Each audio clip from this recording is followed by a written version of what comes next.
It's funny. People say that he won't pardon Snowden or Assange because he's called them both, treasonous traitors, spies, and all that stuff. But there was a funny tweet where someone, I think Glenn Greenwald tweeted about it. And then someone said, why would Trump pardon them? He's repeatedly insulted them and called them, names. And then Glenn Greenwald said something to the effect of, maybe it's because these people have targeted the deep state intelligence agencies, which attacked and harassed Trump for years, and now he will enjoy some comeuppance or some karma for these people.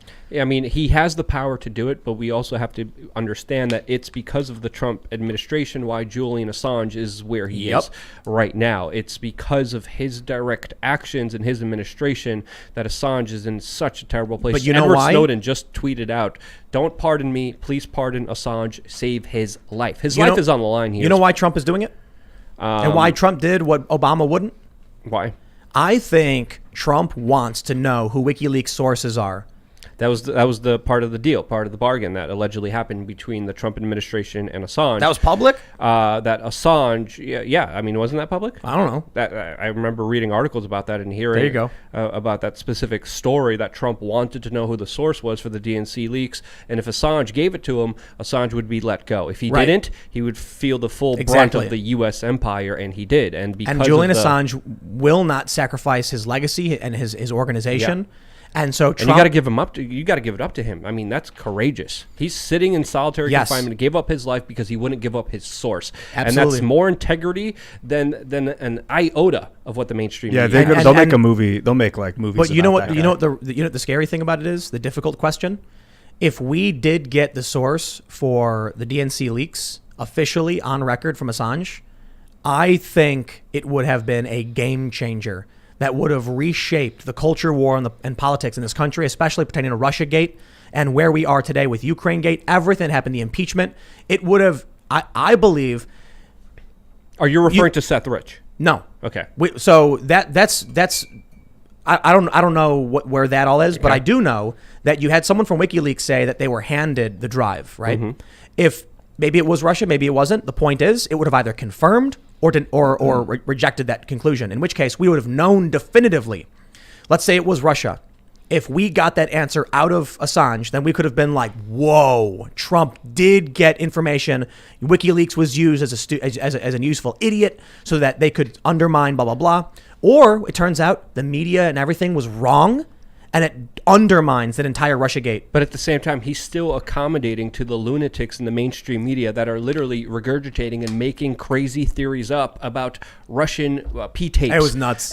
Why would you even try to appease him? And if you tried to appease him in exchange for Julian Assange's life, I mean, that's messed up. That's absolutely horrible. And I agree. This is a complex picture. You can't just paint Donald Trump black or white, good or bad. It's far more complex than that, because he did talk about bringing the troops back. He actually brought back 700 U.S. troops from Somalia. No, they're getting moved around. Well, they're getting whatever out of there. He's trying, and most of Americans didn't even know that the United States had troops positioned Secret in Somalia. U.S. wars, dude. Yeah, there's an AFRICOM whole entire U.S. military unit inside of the whole African continent, raging war right now, arming different factions. And I've been there. I've been on the front lines in Somalia, and the picture that's happening there is not a good one, and it doesn't do any favors to the United States. So, when it comes to Assange, look at the work he did. Look at the information he released, especially with Chelsea Manning, especially with everything we actually got to find out about the U.S. military-industrial complex that we would never know if it wasn't for him. As many on the right say, the reason why they're adamant about Trump pardoning Assange and Snowden is that they exposed the deep state. Yes, these intelligence, man, think about how crazy it is that for the longest time, if you came out and said they're waging a secret war in Somalia, they'd be like, "Ooh, he's crazy guy thinks the CIA is coming to get him." They'd call you a conspiracy theorist, crackpot. And then Trump comes along, and all of a sudden, not just Trump, but with Assange, people like Snowden, the veil starts to get removed. And it turns out, could you imagine if the American people actually knew how many secret wars we were engaged in, what they would do? They'd probably revolt. Yeah. People don't realize this. And you know what makes it work? The mainstream media, these large media organizations, are complicit. They cover it up because I'll tell you this. I was at a resort in Turkey in what's the eastern city in Turkey where they do this? It's like the Russian resort. I can't remember the name. Tons of rich people. I was brought there by the executives at Vice. Top level people. Top men. Top men. They bring me to this resort, Antalya. I think that's what it's called. Oh. So I'm hanging out with the global elites, man. We're talking people who run telecoms, like CEOs, etc. They're having this meeting where they're talking about North Korea because Vice had gone into North Korea multiple times. And so you get all these rich people sitting around and you get Shane Smith, who mentions that the State Department actually contacted Vice following the North Korea documentary stuff they did. I actually worked on one of the North Korea documentaries for Vice called North Korean Motorcycle Diaries. I went to New Zealand for that because they had the footage. It was the crew that the people, they rode motorcycles through North Korea. The State Department wanted to talk to Vice about it. So when you actually have people in the U.S. government, and I'm not saying it's a conspiracy. It's not like they go there and say, this is what you report or else. It's, look, we've got serious security concerns. We just want to make sure that what you report doesn't get anybody killed. You don't want us to come out and say you got someone killed you. No. So we're going to tell you, okay, just to be sure. And then you'll get like the New York Times, the Wall Street Journal, the Washington Post. I don't care what their leaning is. They're going to have a story, and it's going to be like, we uncovered something, and then they're going to get a phone call saying that will undermine national security, or they'll get a national security lever, and story's gone. Then Assange drops it right on the internet, and we can all watch it.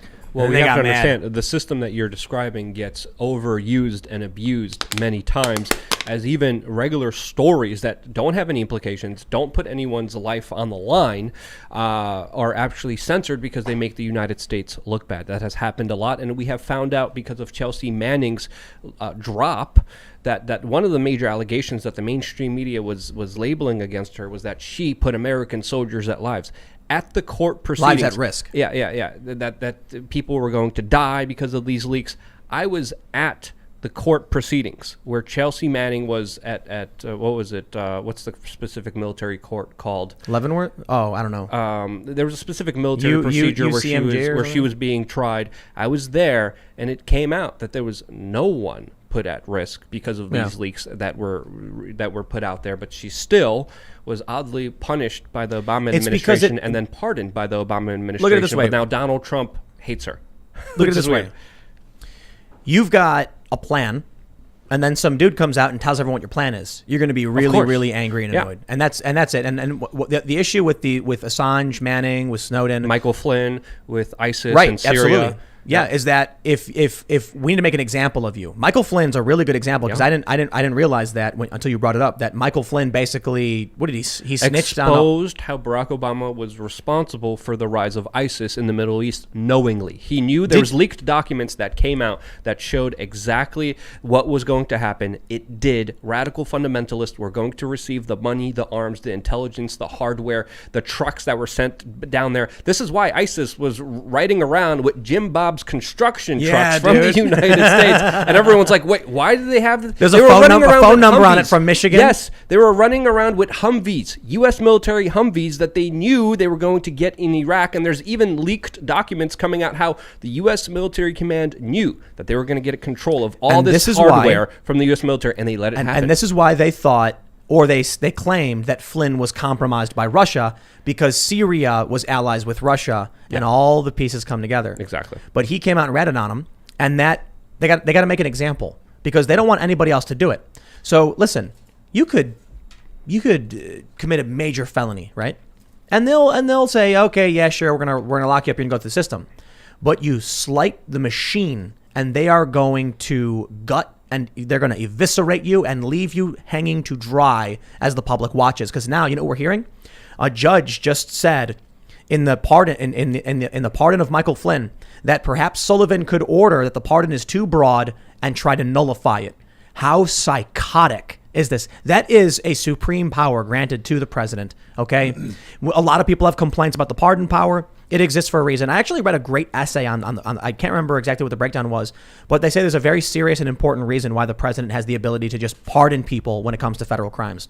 But if the president does, so be it. That's at least the rules for now. If you don't like the rules, you change the rules later with legislation. The fact that they're saying that Sullivan, who was blocking the fact that the DOJ was trying to let Flynn go, like DOJ says, we're going to drop this, we don't want to do it anymore. And then you get this judge saying, no, you can't do that.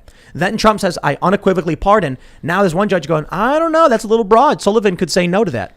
How? We can't say, who's not the president? The president. So it will. I don't think anything's come of it, but man, are these people nuts. Yeah. So I'll tell you this.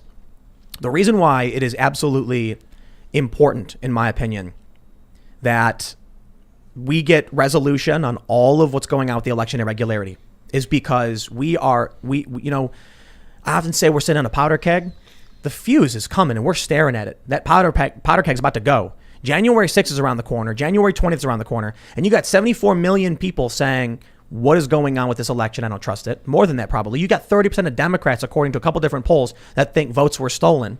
So you've got people charged up and ready and angry.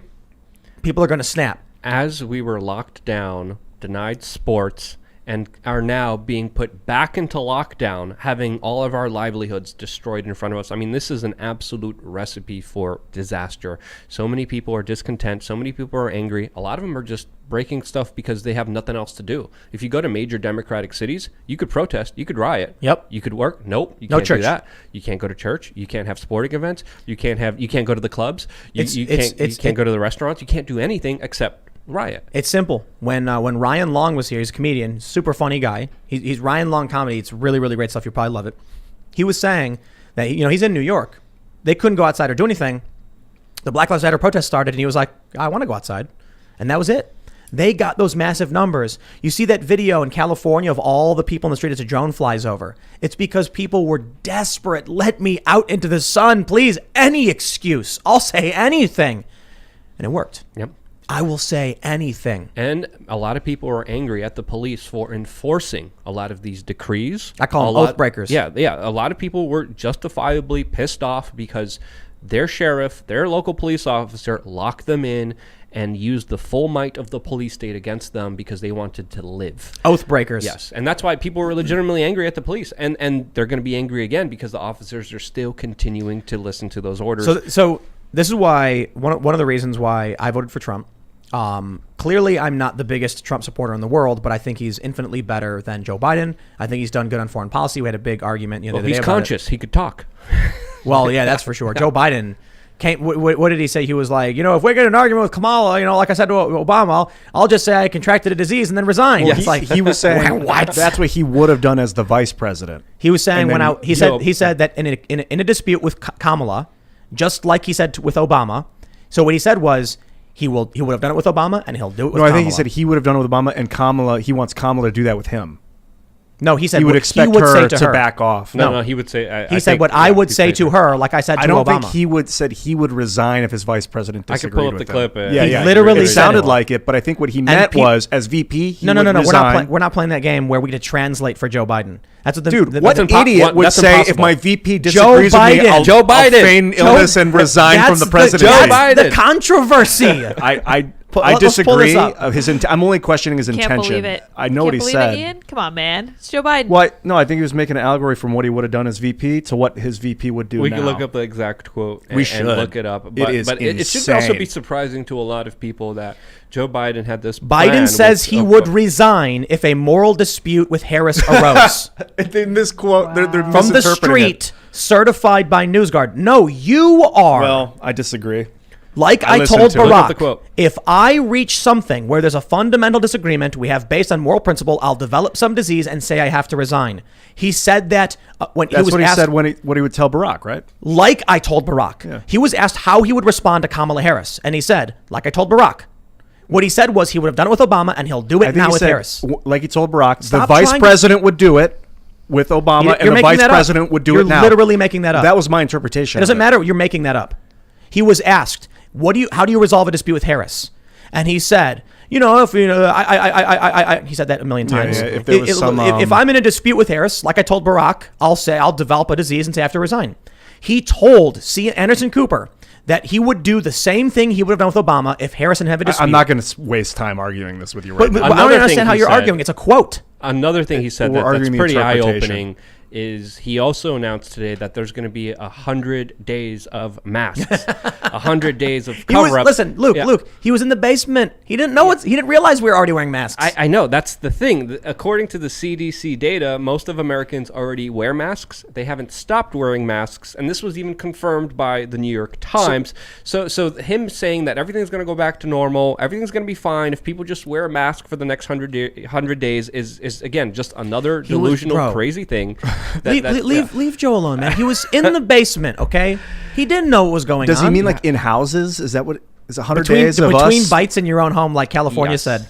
Yes. California's like, you got to wear a mask in your own home, and you lift your mask up, take bites, and put the mask back on. That was tweeted by the official governor of California Twitter account, as Gavin Newsom was literally at that restaurant eating with all of his the California friends, Board of with Health, thousands of dollars, spending thousands of dollars at this restaurant. Joe Biden said he would resign. I'm starting to think. Remember what he they probably did with? Will. I mean, Kamala literally was saying, this is going to be the great Kamala presidency. Can we show this again? Yes. I'm not. I want to listen to it. Can we listen to it? This is not.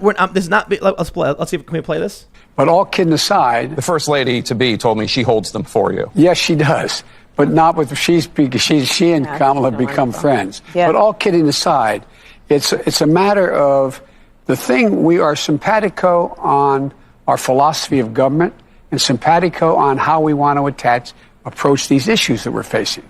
And so I don't have, and when we disagree, it'll be just like, so far it's been just like when Barack and I did. It's in private. She'll say, I think we should do A, B, C, or D. And I'll say, I like A, don't like B and C. Mm-hmm. And let's go, okay. And I told Barack, if I reach something where there's a fundamental disagreement we have based on a moral principle, I'll develop some disease and say I have to resign. We don't have that. We haven't, and we discussed at length our views on foreign policy, on domestic policy. He was talking about what he would do, not what she should do. And what he would expect her to do, I think. He didn't say that. His expectation is that if the vice president has a deep philosophical disagreement with him, that they would resign. Bro, come on, man. Dude, he didn't say the words vice president. Well, he didn't say, I would resign this presidency. I mean, he wasn't that specific. Like I told Barack, if I reach something where there's a fundamental disagreement where I have based on a moral principle, I'll develop a disease and say I have to resign. Yeah, as the vice president. Like, that's what he would have told You're Barack making that up. You're just literally making stuff up. Well, he wasn't the president with Barack. What does that have to do with anything? He would expect the vice president to resign if it Why didn't. is the president negotiating with the vice president on what they should or shouldn't be doing in the first place? They're not. He just said he was. He's going to have a private conversation about what they agree on, and then if it come to a disagreement, like he said with Barack, he'll resign. Right. You're trying to defend the guy when he didn't say. Dude, I have no defense of that idiot. First of all, I feel like what they did with Franklin Delano Roosevelt hiding his polio for years makes me think that they're going to hide this guy's illness as long as that's they what can. They're doing with the foot, man. He took his booty off when he went on the interview, and Anderson was not like, an idiot. Where's your he's booty? Just old and losing his mind. I don't think he's an idiot. He's just falling apart. He's the corporate establishment representative that will say anything that they give them to read. That's what he's been throughout his entire career. Have you seen those big teleprompters where the letters are really big? Yes. Oh my I feel sorry for the man more than I do disdain. Yeah. Listen, Ian. You know that Nancy Pelosi put forth the 25th Amendment provision creating a council to determine whether or not, because the 25th Amendment says, I think it's the 25th, right? Is that what it was? The one I don't remember. It says that Congress has the right to appoint a group or whatever. So what Nancy Pelosi was saying is, we'll have a panel that will evaluate the mental fitness of the president. And everyone's like, you're doing this to get rid of Trump. She goes, no, it's not for Trump. It's for a future president. Everyone's like, it's for Biden. We know it's for Biden. Listen, everybody was questioning why Joe Biden. He's 78. He's the oldest president ever. There's no way he can run for a second term.